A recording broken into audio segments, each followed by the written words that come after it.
All right, so again, my name is Andy Giessman, and I have a ministry here in Scranton called Addison's Walk Institute for Christian Studies.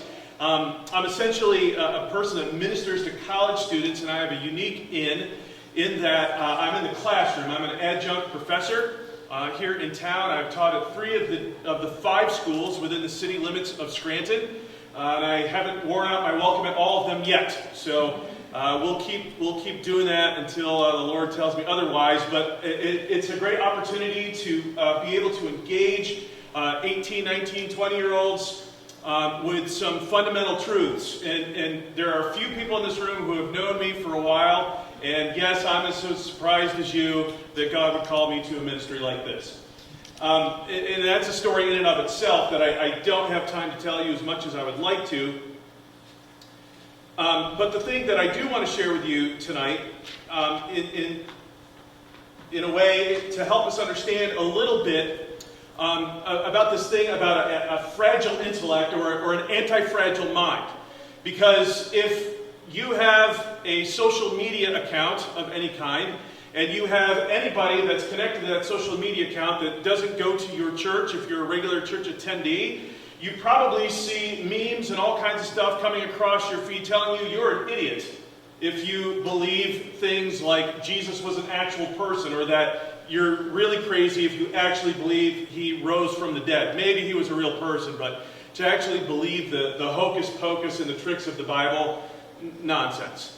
And you might see, like I do on a regular basis, that we're told over and over again that these things just cannot be. And I am of the opinion that that is just not the case. That we can have confidence in our faith in Jesus Christ. We can have confidence in the truth claims of the Bible. We can have confidence in the things that we hold to be true, not because we merely believe them, but because they are. Now, I work with college students. As I said, I've been involved with youth or college ministry my entire adult life. Again, a bit of an accident. I didn't really plan that. We'll call it God's sovereignty that I do these things. But in doing that, early on, I understood that I needed to figure some things out. I'm a student of Francis Schaeffer, a very famous evangelical preacher from the second half of the 20th century that was doing things that no one else did. In fact, he was one of the first ones that said, there's a generation of young adults, we now refer to them as hippies, that the church was ignoring, and they had a lot of questions about life, about reality. And so Francis Schaeffer, along with his wife Edith, they started a ministry called L'Abri, the shelter in Weymouth, Switzerland, so that they could engage these folk. And in one of his books called Escape from Reason, the first book, I believe, published under his name, in the very first paragraph, Francis Schaeffer said that in order for the church or any person in it to have effective ministry, we have to be able to not only understand the culture into which we are speaking, understand how they dress, how they eat, the kind of money they use, how they speak, all that kind of obvious stuff. But the thing that we may not have thought of, but could be the most important, is that we also have to understand how they think. We have to try to understand their thought language. That is something that I have taken to heart, and that is something that I'm trying to do with college students. So what I want to do in the 2 sessions that I have to share with you, I'm not going to give you some dense formula for intellect, because frankly that's way above my pay scale. I can't really do that. But I do want to share some observations with you that comes from nearly a quarter of a century of ministry to young adults that may help you. And to begin, I'm using this idea of a wolf pack, because you're probably familiar, just by the very virtue of the fact that you're sitting in this seminar this weekend, you're probably somewhat aware of the statistics that surround the average college student, the average kid who graduates from high school and goes off to college that identifies as a Christian. And we'll make that pretty broad, that identification. The numbers are not good. In fact, we are told that it is 1 out of 4 that may retain their faith.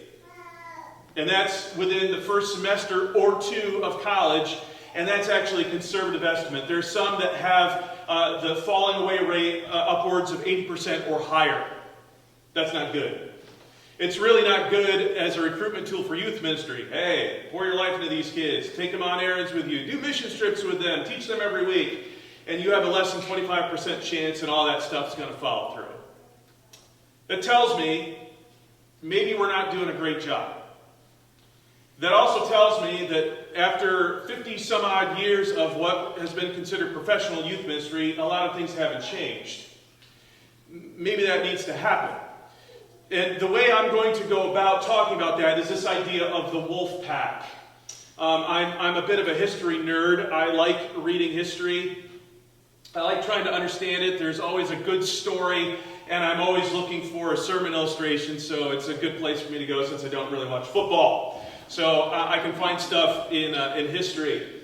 And as many of you know, the nation of Germany is at war with the Allies during World War II, and her submarines, the Kriegsmarine, are prowling the Atlantic looking for these convoys that are coming over from the United States to bring material aid to England. And their job is to sink them, to destroy them, to eliminate all that material aid that's coming across and to just annihilate it. And they sank millions of tons of shipping within a few years' time. I hope you understand that there's a bit of a wolf pack that prowls our colleges. I'm going to talk about another group of this wolf pack tomorrow morning. But I think we tend to think that our students go off to college and they just kind of innocently run into the wolf packs where they're devoured, they're eaten alive, and their bones are spit out, and that's all that's left. But I want to suggest to you something tonight, is that I think the average 18-year-old that we have in our churches, that you have in your lives, those college students that you know, yes, even those ones that are attending good, solid Christian colleges, there are a set of wolves that they raise from birth. And they may not even realize it.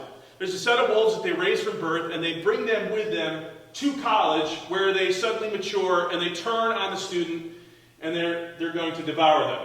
So I want to talk to you about those things, and to get into that, I have a bit of an illustration that I'd like to talk to you about.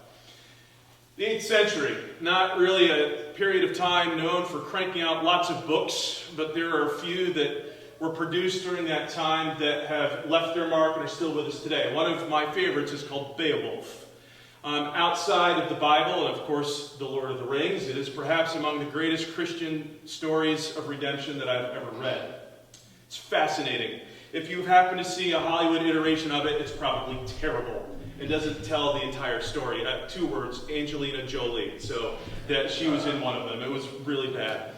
But I want to read just a few quotes. They're a bit lengthy, and if you're taking notes, please don't try to write this down. If you want me to send this to you, I'd be happy to do that.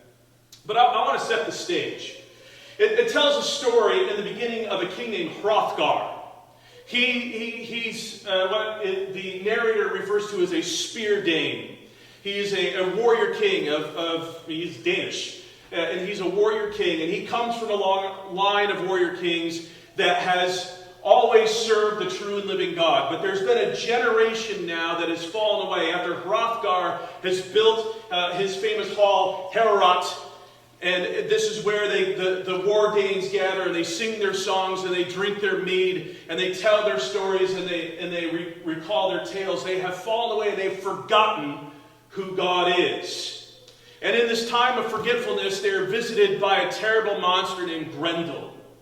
And according to the narrator in the Tolkien translation of Beowulf, which FYI is the best one, in the Tolkien translation of Beowulf, the narrator says that the thing that awakened Grendel, this monster, who is part of the line of Cain, according to the narrator, the thing that drew him to the doors of this fort was the fact that at some point the Spear Danes, were singing the songs of the Creator King. And it ticked him off. And he couldn't handle it. And he demanded their blood, he demanded their bones. So after years of suffering, after years of bloodshed, and after years of neglect, here's what happened. Long was the while.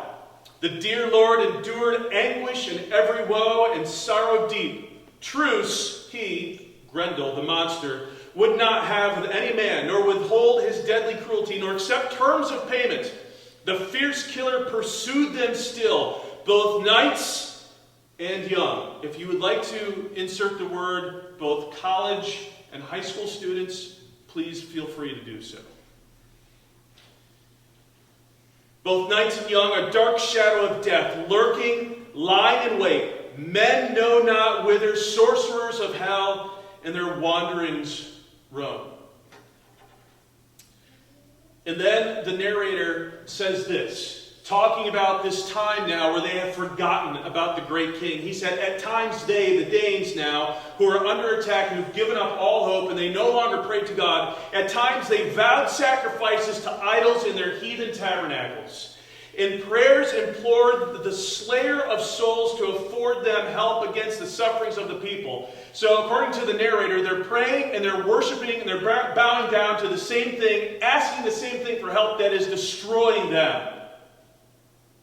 There's a relevance here.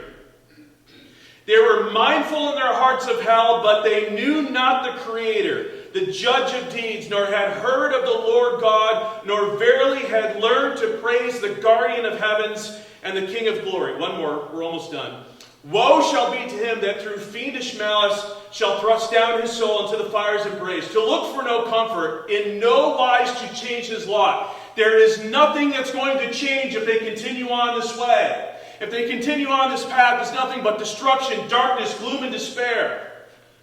But blessed shall be he that may after his death day go unto the Lord and seek peace in the bosom of the Father.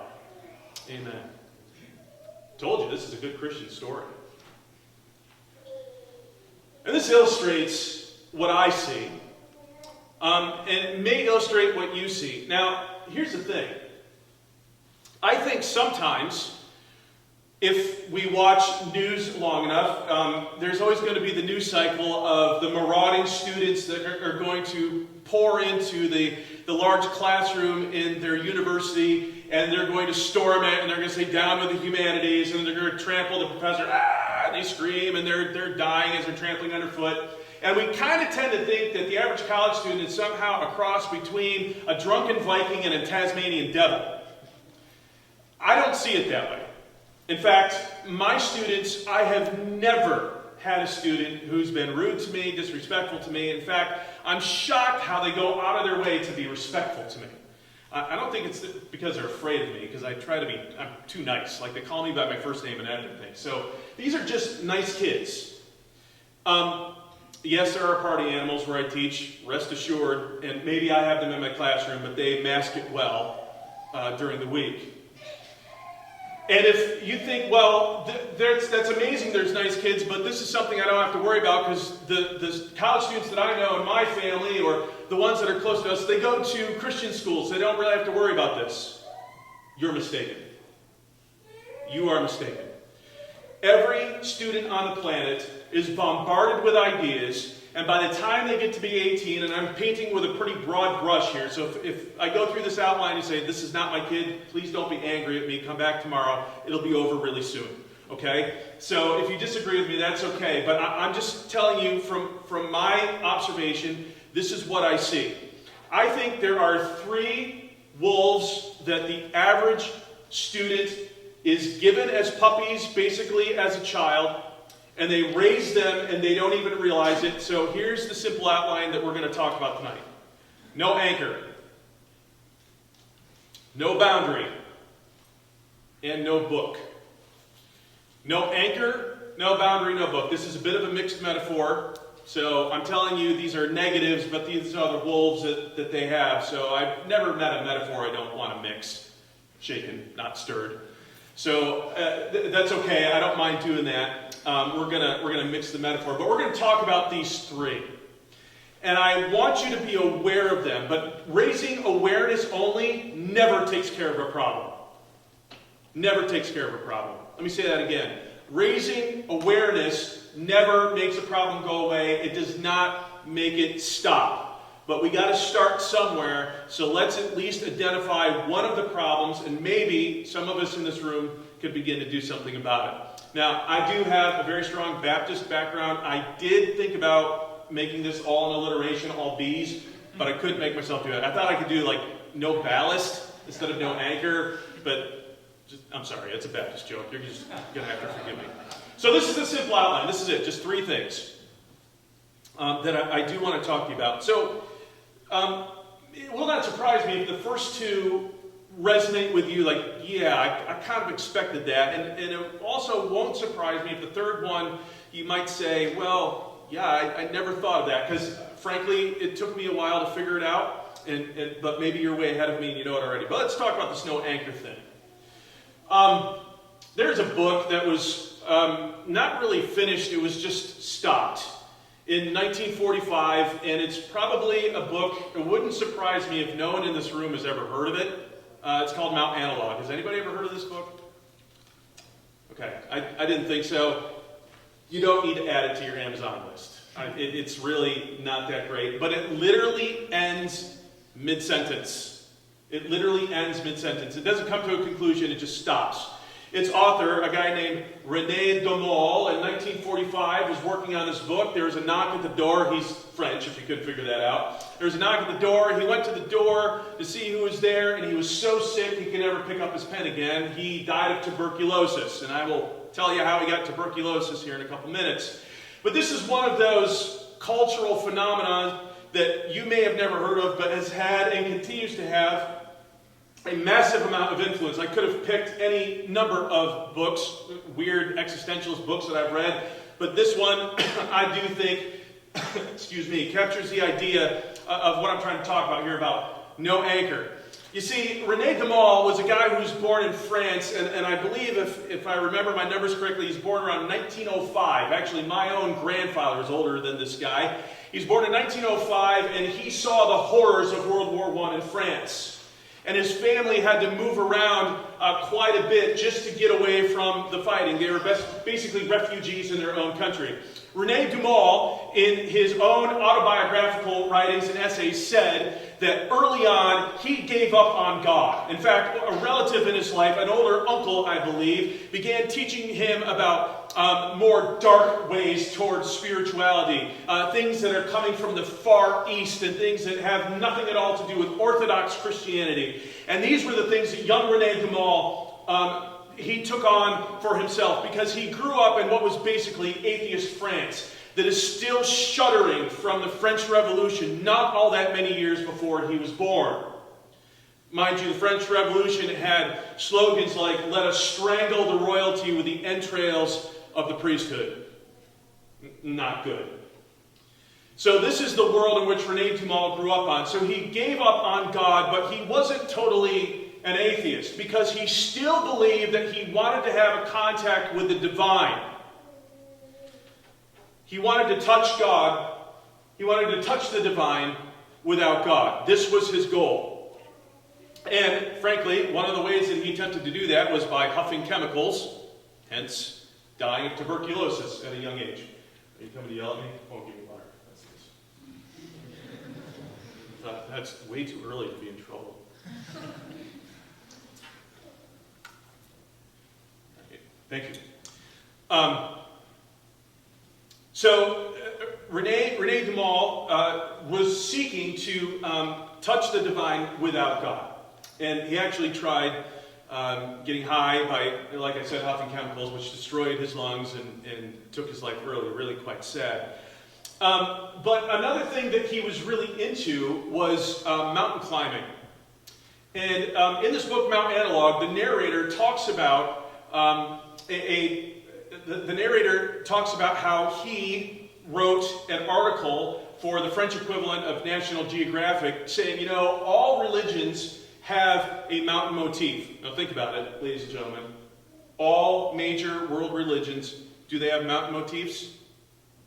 Yes. Are there mountain motifs in the Bible? Lots of them. Does anything important ever happen on a mountain in the Bible? Yeah. Are important things going to happen on mountains yet to come? Yes. In some valleys and plains and things like that. But important things happen on mountains, right? Even think about religions in places that don't really have mountains, like Egypt. They build their own. Or Mesopotamia, ziggurats. That's with a Z, not cigarettes. Ziggurats. with a Z. So all of them, they all have them. And so this guy, the narrator of the book who's writing this article, is like a think piece. He's saying, imagine if that place actually existed. Like there's this spiritual reality that's kind of hidden from anybody. So it's got this Gnostic idea that if we could find it, we would actually be able to touch the divine without God.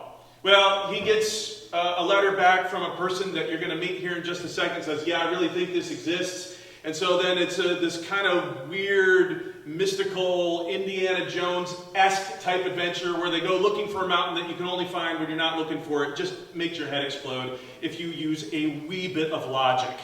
It's just way out there. But this is the story.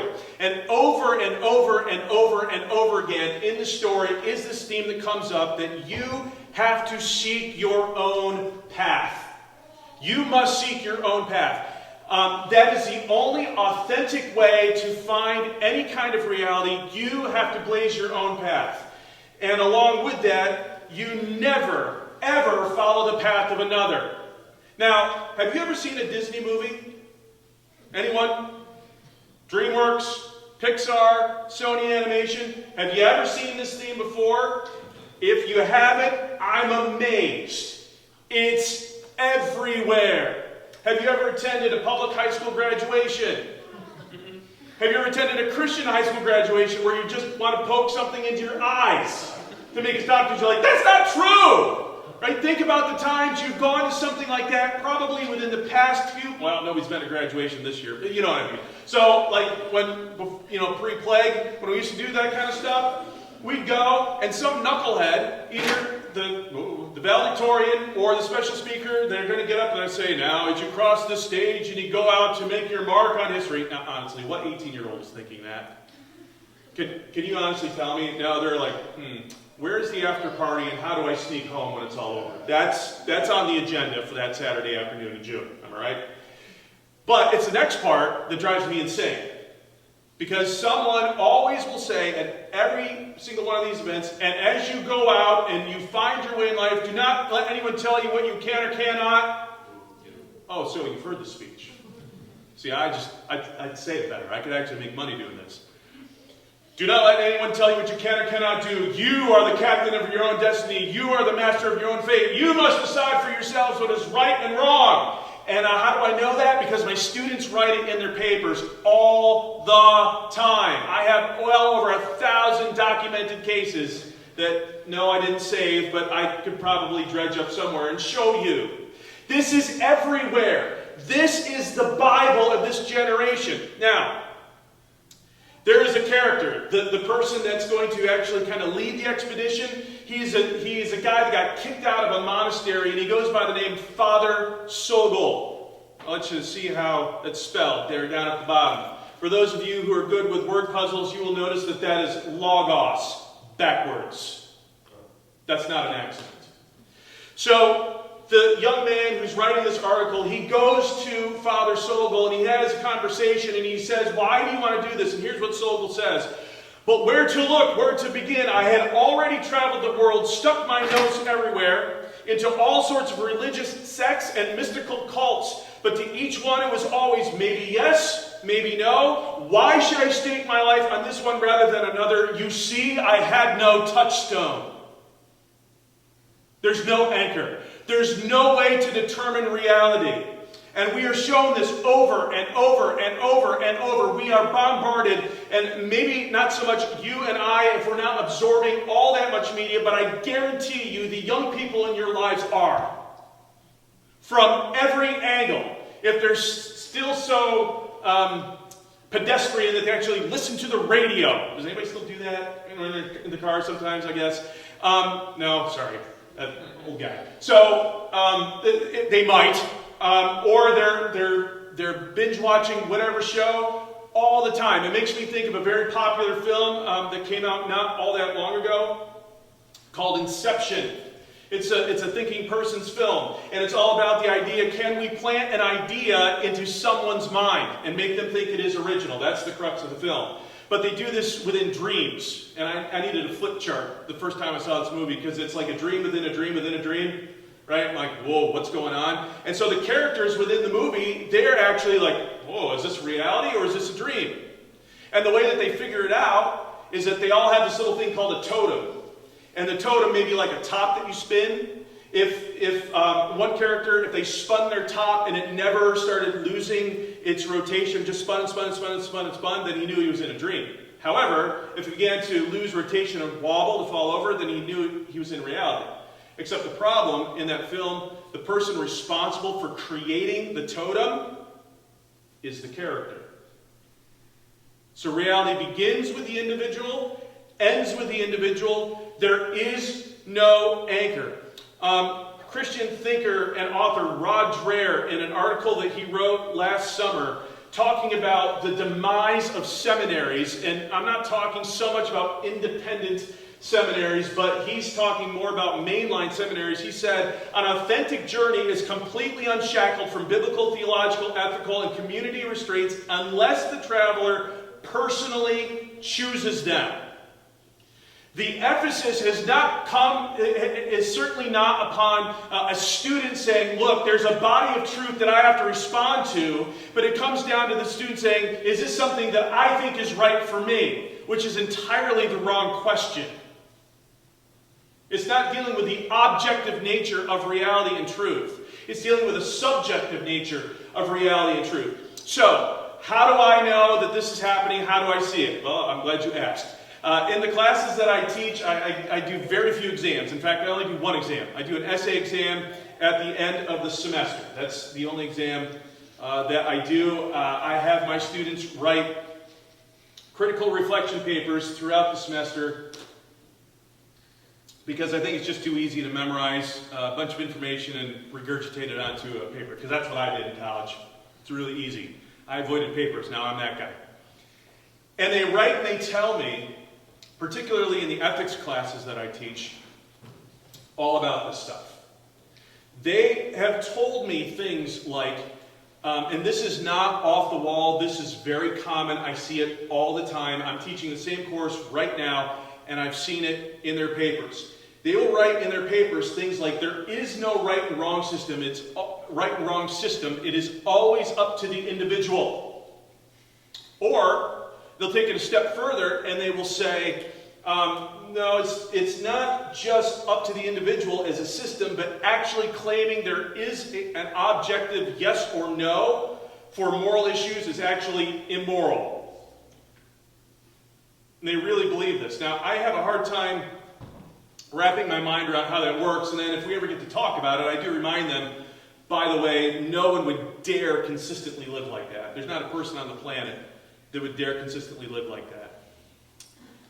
But they believe that it is totally up to the individual to make this choice. You see, they come into college and they have been told for 18 years, you are your own authority. And think about what we're talking about, just going back to the silly illustration I gave you, this dumb old French book that nobody's ever read, and please don't add it to your wish lists. You can borrow mine. Think about this idea and how counter this is to Orthodox Christianity. The idea that says you must forge your own path and you never follow the path of anyone else. Does any passage of Scripture come to mind? There is a way that seems right unto a man, but in the end there is death. I am the way, the truth, and the life. No one comes to the Father except through me. I am the bread of life. I am the good shepherd. I am the gate.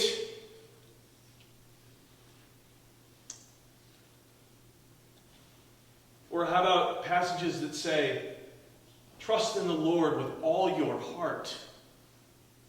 Lean not on your own understanding. In all your ways acknowledge Him, and He will make your path straight.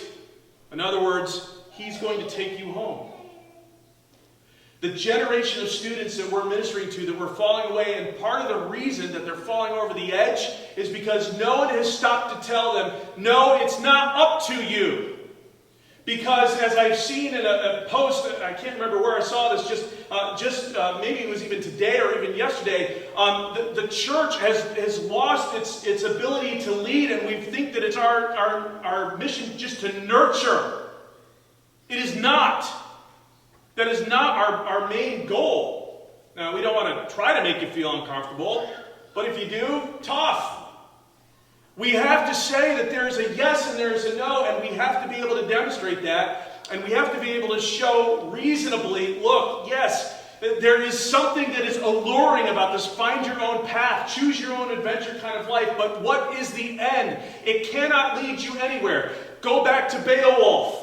Woe be unto the person that is praying in their pagan tabernacle to the thing that's going to destroy them. And by the time they get to their first English, history, philosophy class, not taught by me, in the university, and they get exposed to ideas that's going to tear down their Christianity, guess what's ravenous and hungry? That wolf. That's the first one. Second one follows it. No boundary. If there is no authority, if there is no anchor, then why would there be a boundary? You see, the students that we're working with are told, probably not by you, at least I wouldn't think so, in the average youth group, not explicitly anyway, they are not told that the world means nothing and nothing really matters. But outside the safety and confines of the youth rooms, stuffed with their beanbag chairs and broken down foosball tables, which is requisite for everyone. And if you're really cool, like inflatable furniture, that's really awesome. Like we had it when I was a youth pastor. Outside of those rooms, they are told that there is no meaning, there is no reason, there is no purpose. Again, I could take you on a bit of a trail through just popular film and show you how it's just a cyclical nature to everything. So many of the films, and there's, I think sci-fi really does a good job of exploring the philosophical ideas. In fact, it's the last frontier where philosophy and philosophical ideas can be explored and they can get away with it, is in sci-fi. But I could take you just down through a walk of ideas and show you in film where these things go nowhere because there's no anchored purpose or reality. You understand what I'm saying? And then the student gets to college, and all of a sudden they're like, okay, now you're going to embark on a brand new adventure, and it's time to discover your purpose. And there are a couple kids out of a group of 50 or 100 that stop and say, wait, time out. I've been told my whole life that there's no purpose, there's no reason, there's no meaning. Now all of a sudden you're telling me I have to find my meaning? And these are often the students that find themselves in crisis. Even the Christian kids? Oh yeah. Even the Christian kids. And the statistics, again, are not good. So this is where they begin trying to figure out, who am I? And they've been told, in some ways, at least in the popular sense, that their years at college are the time to try new things. Anybody see the kids' film Zootopia? You should watch that one. Okay, thank you. Thank you for being honest. You're embarrassed. That's okay. I saw it too. I have kids. That's my excuse. I don't know what yours is. So at the end, this like gazelle-looking character thing, singer, like the song that wraps it all together is "Try Everything." That's the theme of the film. Try everything, and this is the message that our students are bombarded with all the time. How could you possibly know unless you try it? Which is really bad advice. There are things that you know that you don't need to try. Like, my students are convinced, again, that there are no boundaries and they have to try everything in order to know stuff. And I said, there's no way you're going to act on that. Well, yeah, I am. I'm like, no, you're not. Are you going to sit down and drink an entire liter of vodka if you've never done so before to find out if you're going to be sick in the morning? I have a pretty good prediction on that. And if you've never drank before, you drink an entire liter of vodka and you have a low tolerance for alcohol, you're probably going to wind up at the emergency room, which conveniently is close to the college where I teach. It's very convenient. You don't have to do that. But this is the idea, so they're not that dumb in that respect, doing that, but they come in and they try everything. So, guys, this is where it happens, where if it can be smoked, inhaled, drank, injected, slept with. And by the way, who they go to bed as and who they go to bed with are not the same thing, and that can change day to day. Because they're merely trying to discover, who am I? And there's no anchor, so they have to try to figure out where they are, who they are, so they're going to go and they're going to try anything. It makes me think of 4 young boys that were forced to enroll at the University of Babylon in 605 BC. Daniel, Hananiah, Mishael, and Azariah. There was no University of Babylon. I took a course in sermon stretching, so I'm really good at it. And these boys are forced to enroll. And the reason I call it the University of Babylon, they're in a 3-year accelerated program, right? There's a meal plan. There's ID cards. Ashpenaz is the dean of students. Arioch is the head of campus security. I'm telling you, it's all there, right? Nebuchadnezzar is a chancellor. He's wearing his big bling thing. Right? So they're all there. So you have these boys that are forced to enroll, and right up front, their names are changed, so they're given they're trying to change their identities, which, by the way, every college or university on the planet is attempting to shape the identity of your students. The question is, by what means? And into what? Or who? But they try to change them, and these boys are willing to live for something that is bigger and beyond them. They already know their identity. They don't have to try to find it in the university, but that's just not true. Because so many of our students, not only are they bombarded with that stuff from media in all sorts of ways, but we implicitly foist that upon them. We let them know that you're finding your identity in the extracurricular activities you're doing. Oh, my kid's a starter on fill in the blank. My kid does this. My kid has achieved the ultimate level. And we keep throwing that at them, and they have to think, I got to do more and more and more and more and more. They can't. I've had 2 students that passed away way too early because of these very issues. I taught at Marywood for a number of years. I had a student in my classroom. He was an older guy.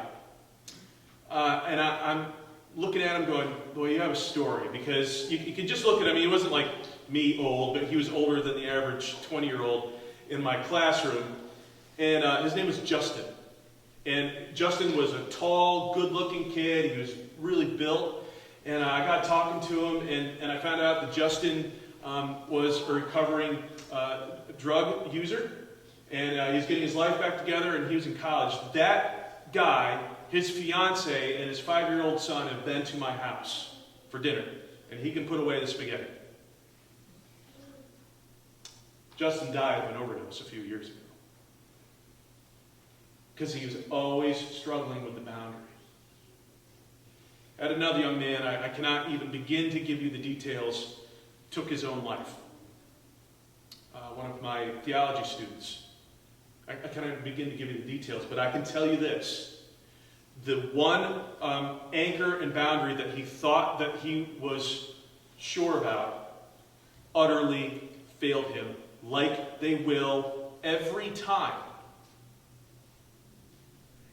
If the anchor is not strangely shaped like a cross, stuck into blood-soaked ground on a garbage heap outside of Jerusalem.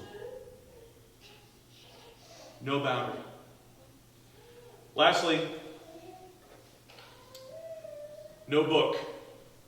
So probably, like I said, and I hope I wasn't just telling you things that you know already, the no anchor, no boundary, it sounds about right. This one may be a little bit more strange to you. So let me give you another title. Or a story of old and totally irrelevant dead guys that probably got what they deserved. Here's what I mean by that. I have found that one of the wolves that are brought with college students to college that affects their intellect. And it is something that they are unprepared for, the onslaught of ideas that no one has helped them think through. Maybe because they've only been indoctrinated and they've never been taught doctrine.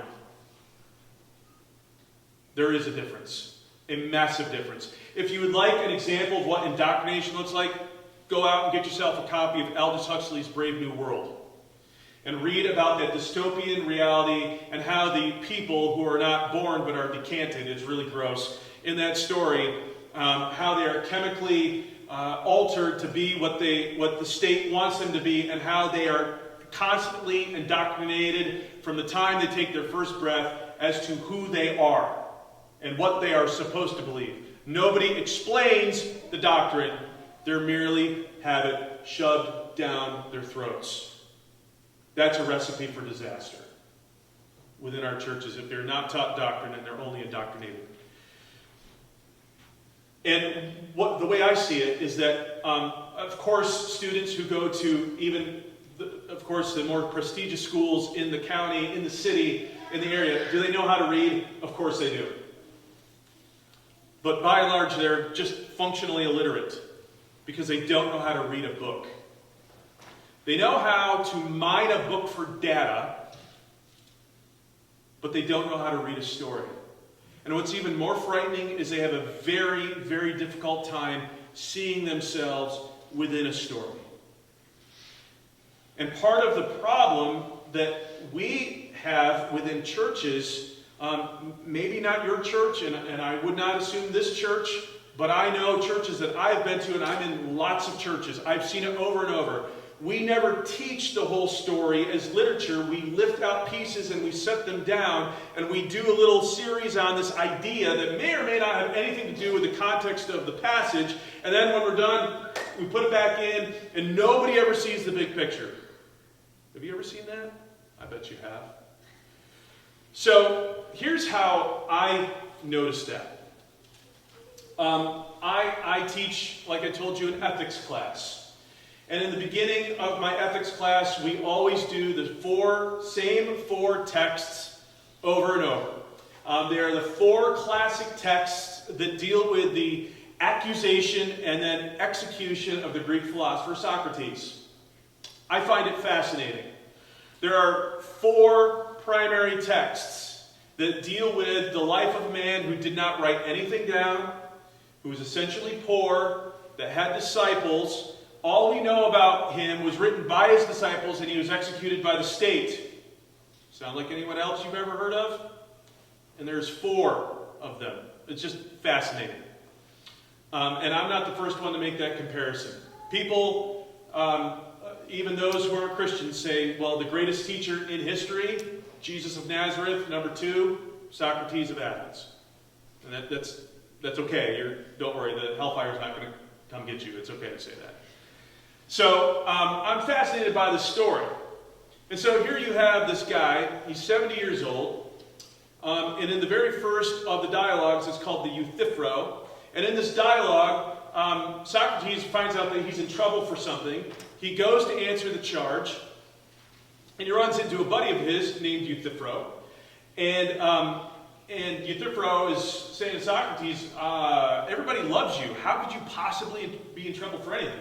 And Socrates says, well, the Athenians like it when you are clever, only never try to change their minds. Sound like a culture that you know anything about? That's right now. So Socrates is accused of corrupting the youth by advocating foreign gods. I intend to corrupt the youth, but in the name of Jesus. And I hope I don't get killed by the state for it, but that's what I'm trying to do. And I don't have time to explain to you the whole background of this Socratic idea that was really quite radical, which did get him killed. But you read about the onset of it in that first reading, and these are really short. And then my students read what's called the Apology, or the defense of Socrates, and it's actually him defending himself at his trial. This is where I started to see a problem. And it took me a few years to figure this out. So as I'm teaching this, and I'm preparing to teach it, I've taught it quite a few times. It's pretty much on autopilot. I can do that. I can do that pretty easily. But I do skim it. I do read it. And every time I read the apology, I'm rooting for Socrates. Every time. And I'm thinking, okay, this time he's going to get exonerated. This time he's going to be found innocent. And you know how many times that's happened? Never. But I feel a sense of loss because it's not fair.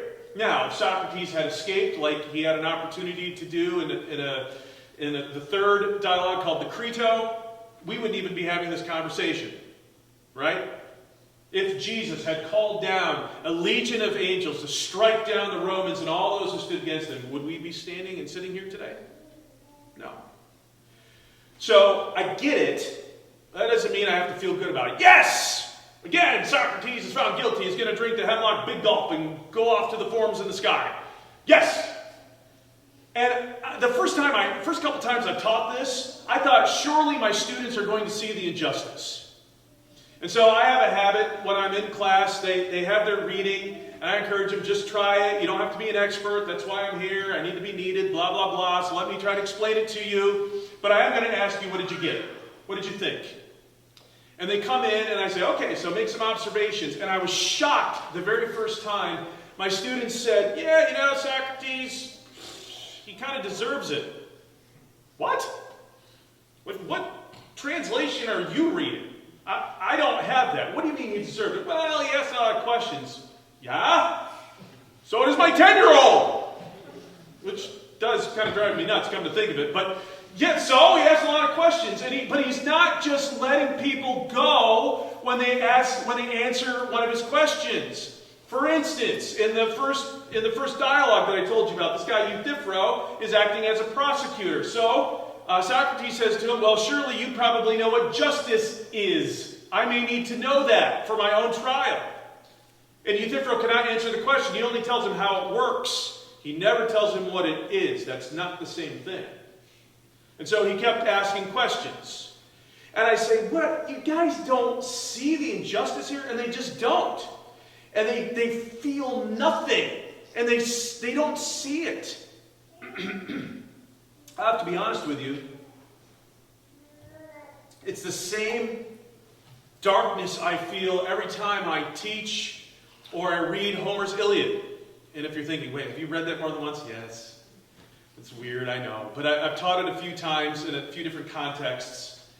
And the one character that Homer doesn't want me to like, but Homer presents as kind of a pansy in the whole thing, is Hector. He's the only guy that I like.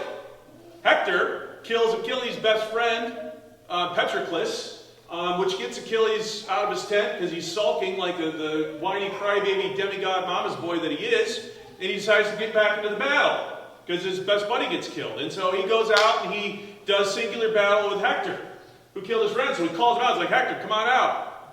And Hector, on his way out, he runs into his wife and his baby, his infant, and so he puts his helmet back and he has his tender moment. That's not an ancient Greek ideal. We're like, oh, that's nice. Homer's like, oh, that's not nice. Achilles is the true hero, according to Homer. But just once, I want Hector to come out and slay Achilles. That's never happened. In fact, Hector gets killed every time, gets himself drugged around the city several times, and rots out in the sun for a few days. I read Lord of the Rings once a year.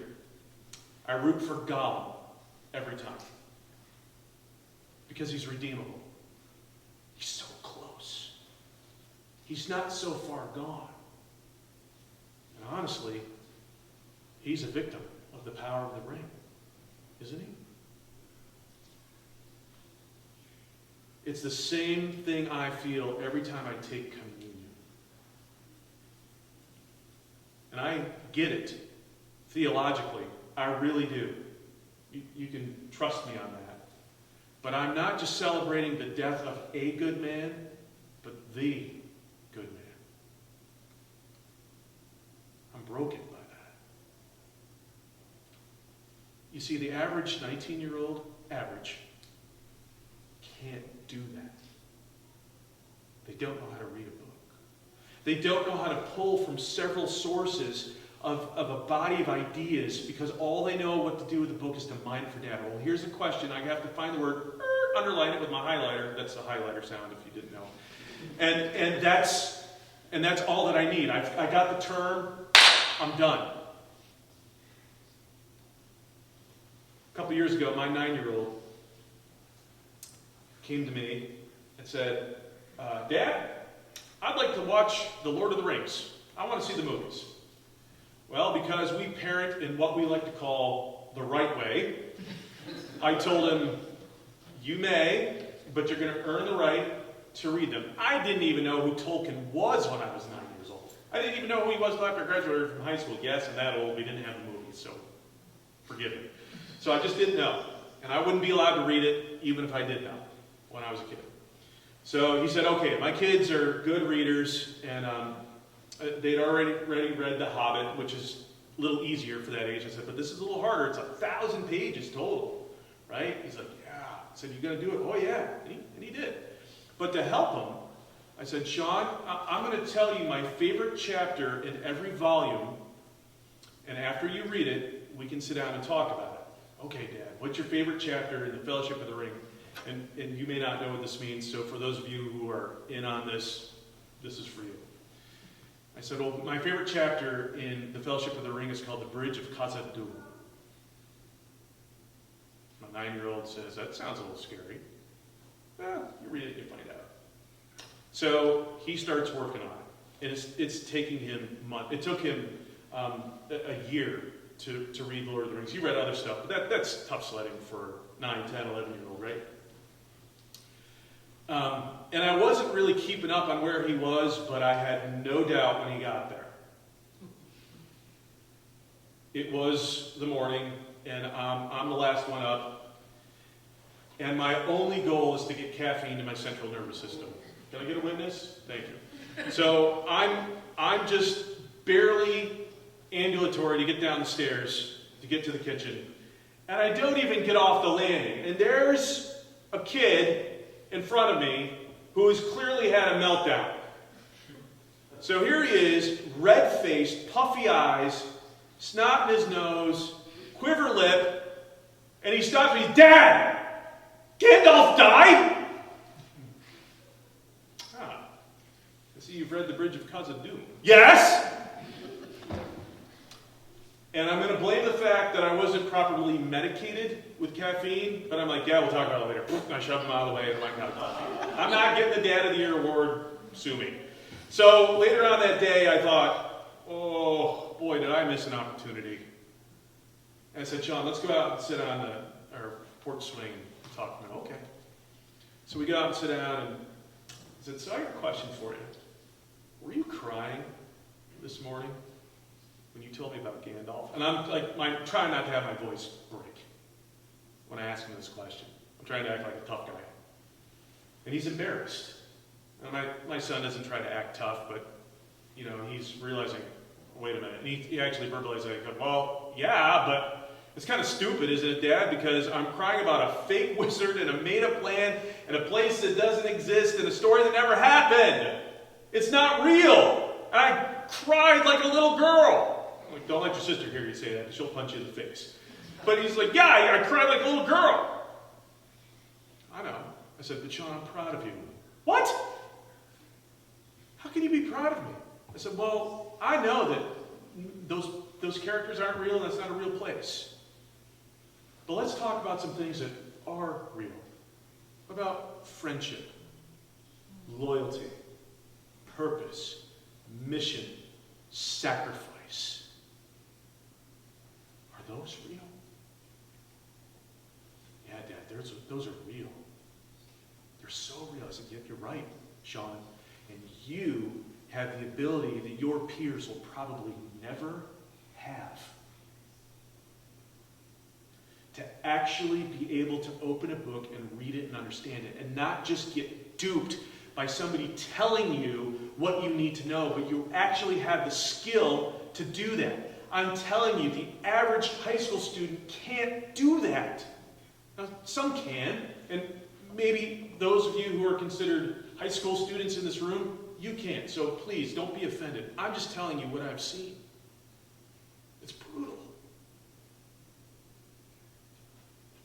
And so no amount of indoctrination is going to fix something like that.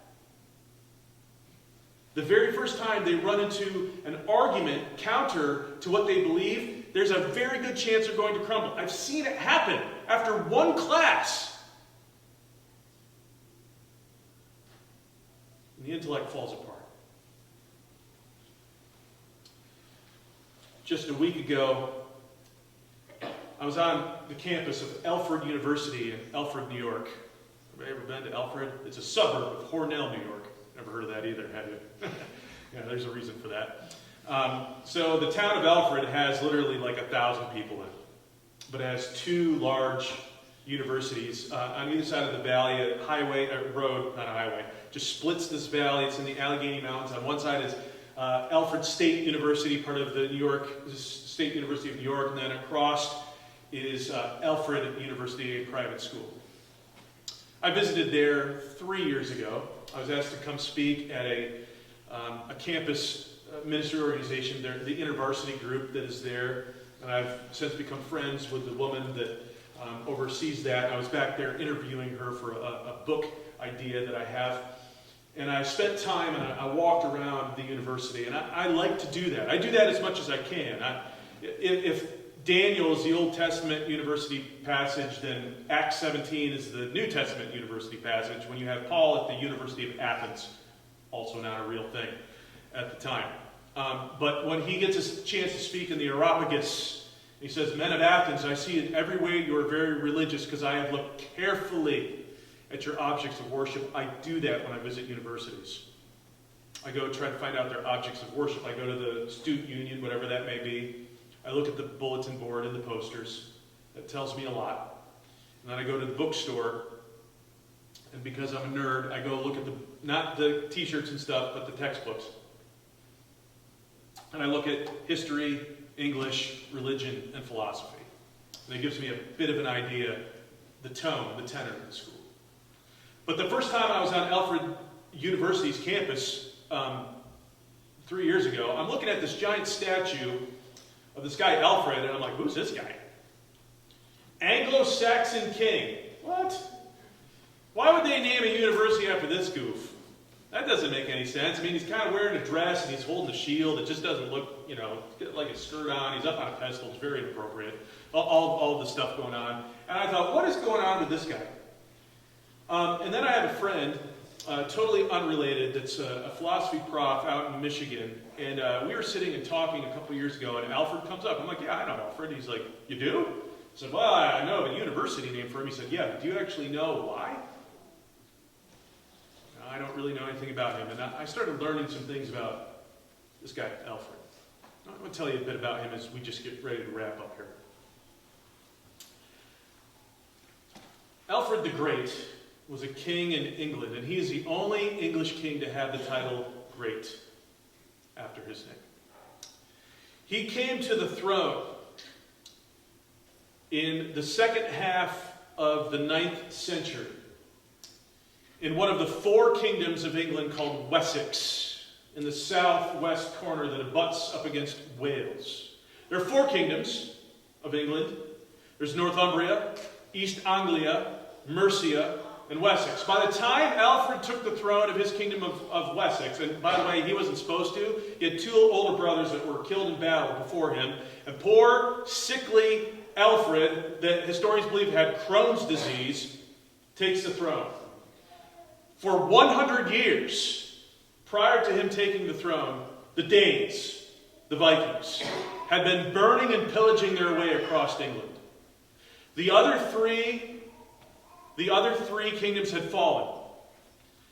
And as Alfred takes the throne in the second half of the 9th century, so that's the 800s, they send envoys to him. They say, you know what, everyone else has capitulated. You need to as well. You will retain your lands and your titles, but you will pay tribute.